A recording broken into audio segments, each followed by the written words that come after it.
Salam, salam, outsider, le débrief commence maintenant. Franchement, on va être très sérieux, qu'on le veuille ou non, c'est un titre. C'est un titre, et c'est un titre qui est très important pour le Real Madrid de Carlo Ancelotti. La dernière fois, ils ont gagné en demi-finale face à Al Ahly. Ils ont été excellents. Franchement, ils ont été excellents, offensivement parlant. Défensivement parlant, si vous vous rappelez bien, dans le débrief, je vous avais dit que Lunin avait fait un bon match. Aujourd'hui, Lunin a encaissé 3 buts. En fait, la vérité aussi, elle est là. C'est que le Real, à un moment donné, moi, j'ai envie de leur dire aussi certaines vérités. Le Real Madrid de Carlo Ancelotti remporte aujourd'hui la Coupe du Monde des clubs. Franchement, on va être très sérieux. Ce Real-là est arrivé à la Coupe du Monde des clubs après une défaite en championnat. Ils n'étaient pas dans la meilleure des formes possibles. Ils ont perdu Thibaut Courtois, ils ont perdu Karim Benzema. Le Real a en ce moment un Luka Modric qui physiquement n'est pas encore à 100%, un Toni Kroos qui physiquement n'est pas encore à 100%, un Tchouaméni qui revient de blessure, un Kamavinga qui dézone sur le côté gauche, comment ça s'appelle, des Marco Asensio et des boys, je dis bien, qui sont des intermittents du spectacle. Ils sont là, un match sur 3, tu ne comprends pas. Bref, c'est un Real qui, qu'on le veuille ou non, était dans des zones de turbulence. C'est une zone de turbulence. Mais le Real, c'est un avion qui ne tombe pas. Ils n'ont pas notre temps. Ils sont dans les turbulences, mais ils sont tranquilles, ils sont posés. Et si tu regardes bien en tant que tel, à mon humble avis, au sortir de cette Coupe du Monde des clubs-là, ils sont gagnants. Ils sont plus que gagnants. Non seulement ils ont remporté un titre, ils ne feront pas de saison blanche, mais au-delà de cela, ils ont fait un petit voyage de convalescence au Maroc qui les a remis en confiance. Maintenant, je suis d'accord sur le fait qu'ils ont encaissé 3 buts aujourd'hui, on va en parler, mais d'un autre côté, c'était aussi important que certains boys dans cette équipe-là se remettent en confiance. Fede Valverde, depuis le retour de la Coupe du Monde, il n'était que l'ombre de lui-même. Ce n'était pas facile pour lui. Apparemment, familialement, personnellement, il avait, je dis bien, des soucis et tout. Mais aujourd'hui, quand tu vois Fede Valverde qui enchaîne des buts, qui enchaîne des bonnes performances, ça fait 2 matchs d'affilée qu'il est très pertinent, ben, tu peux garder espoir en te disant que quand Valverde va revenir dans quelques jours en Liga, il sera bon.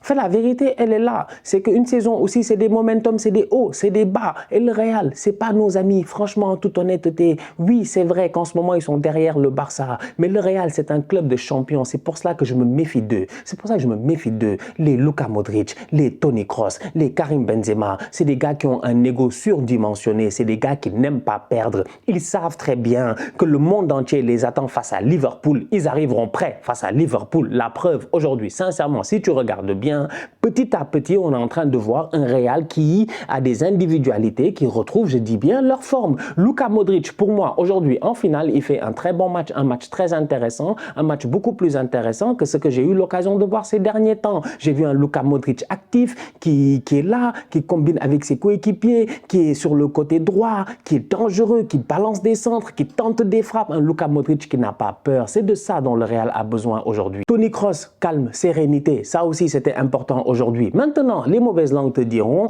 que l'adversité en face n'était pas une grande adversité. Je suis d'accord. Cependant, il ne faut pas enlever que dans cette équipe-là, je dis bien, de Al Hilal, il y a quand même 6 ou 7 joueurs qui ont eu l'occasion de jouer le match d'ouverture Argentine-Arabie Saoudite en Coupe du Monde, un match exceptionnel. Et au-delà de cela, il y a quelques individualités qu'on connaît. Moussa Marega a fait, je dis bien, de très bons matchs à Porto. On sait ce qu'il vaut, le Malien. Luciano Vieto, il a bourlingué partout, je dis bien, en Espagne il y a quelques années entre Villarreal, Atlético, machin, tout ça. On sait, je dis bien, ce qu'il vaut. Donc du coup, on sait que quand même au niveau de Al Hilal, il y a un tout petit peu de répondant. Donc le fait que le Real ait encaissé aujourd'hui 3 buts, d'un certain point de vue, ça ne me dérange pas. D'un autre point de vue, j'ai un problème parce que ça montre aussi à quel point derrière, c'est pas serein. C'est pas serein. Rudiger est capable du meilleur comme du pire. Aujourd'hui, de temps en temps, il se fait dribbler, tu comprends pas. Carvajal, il revient, donc tu te dis peut-être que lui aussi, il lui faut du rythme et tout. Je pense que le danger au niveau du Real, il est là. Le danger au niveau du Real, il est là. Je vous le dis, ils sont capables du meilleur comme du pire. Et cette saison, jusqu'à présent, malgré le fait qu'ils n'ont pas la profondeur de banc qu'il faut, parce que ça aussi, c'est une réalité, ils n'ont pas la profondeur de banc qu'il faut, ils sont capables quand même de rester à un certain niveau qui est très très respectable. Franchement, ils gagnent la Coupe du Monde des clubs.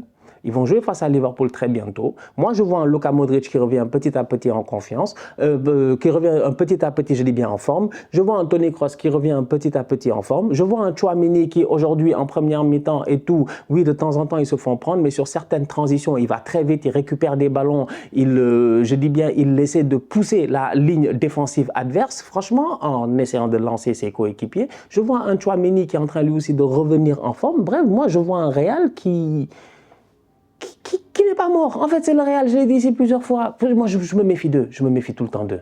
et je n'arrêterai jamais de me méfier d'eux.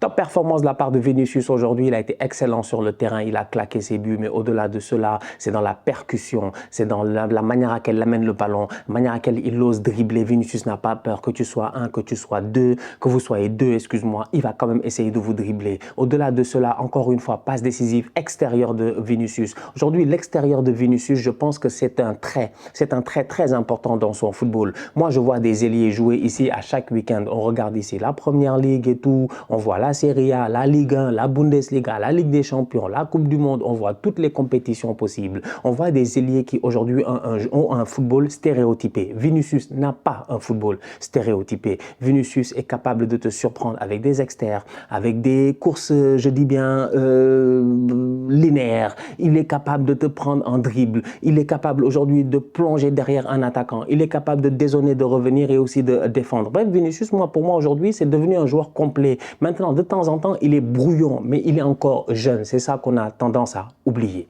Il est complet, mais il est jeune. Ça, il ne faut pas l'oublier. Donc, du coup, dans les prochaines années, pour moi, Vinicius, normalement, s'il ne se blesse pas, il continue comme ça. En plus de ça, physiquement, il est fort. Moi, Vinicius, en toute honnêteté, le seul boy à qui je peux le comparer aujourd'hui, c'est Bukayo Saka. C'est des boys, ils sont secs, ils sont forts. Si tu ne comprends pas, ils sont que ça. Tu ne peux pas les toucher. Ils sont emmerdants. Ils vont te dribbler. Ils n'ont pas peur. Voilà.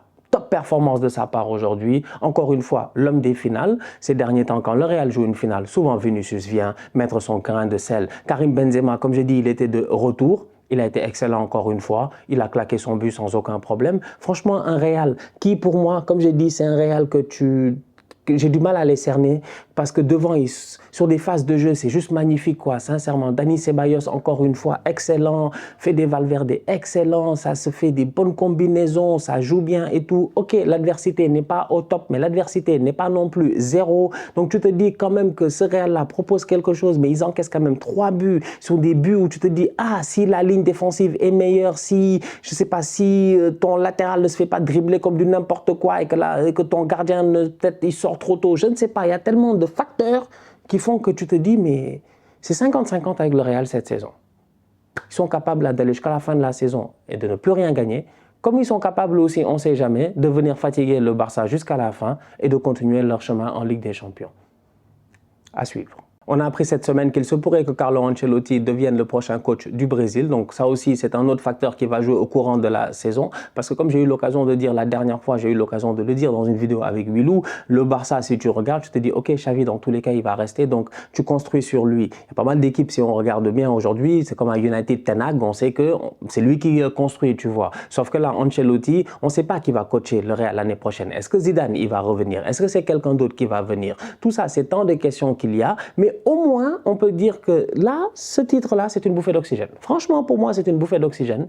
Ça leur fait du bien. Ça les remet en confiance. Ça les remet, je dis bien avec leurs supporters aussi, parce que les supporters du Real ces derniers temps, ils sont fâchés. Ils sont fâchés, hein. Ils sont fâchés. Ils sont très exigeants. Ils sont très, très exigeants. En ce moment, ils sont fâchés parce qu'ils savent que ça, c'est un niveau qui n'est pas acceptable. Ils savent très bien qu'en fait, ils ne peuvent pas continuer à échapper comme ça. Aujourd'hui, normalement, si tu regardes bien, si Moussa Marega se gère, à la 80e, il y a 5-4.